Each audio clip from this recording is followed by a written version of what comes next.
In today's video, I'm going to teach you how to create webinars in Gohighlevel. To get started, open Gohighlevel and make sure you're on your main dashboard. From there, look over to the left-hand menu.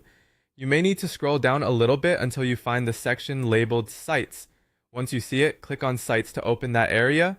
After that, move to the top menu and click on Webinars. This will take you into the webinar section where you can begin setting everything up. In the top right corner, you'll see the option to create a new webinar. Click on New Webinar Funnel to start the process. Now, Gohighlevel will ask you to select your webinar type. This is where you choose whether you want an on-demand webinar or a live webinar.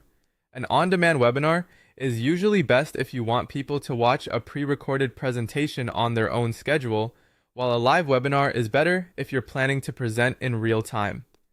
In this example, we're choosing an on-demand webinar. Once you've made your selection, click Continue. Next, you'll be guided through the setup steps. First, add your webinar name.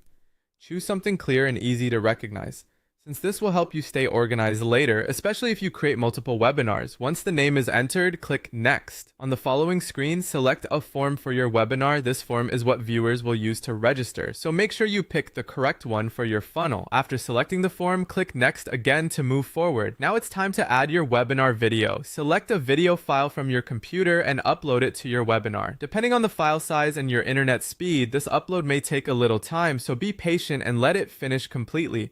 Once the upload is done, select the file and click Insert Media. That will attach the video to your webinar funnel.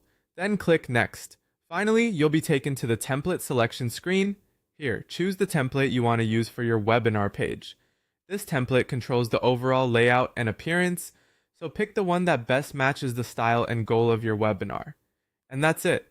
Once you reach this point, your webinar funnel has been created and you're ready to continue customizing it inside Gohighlevel.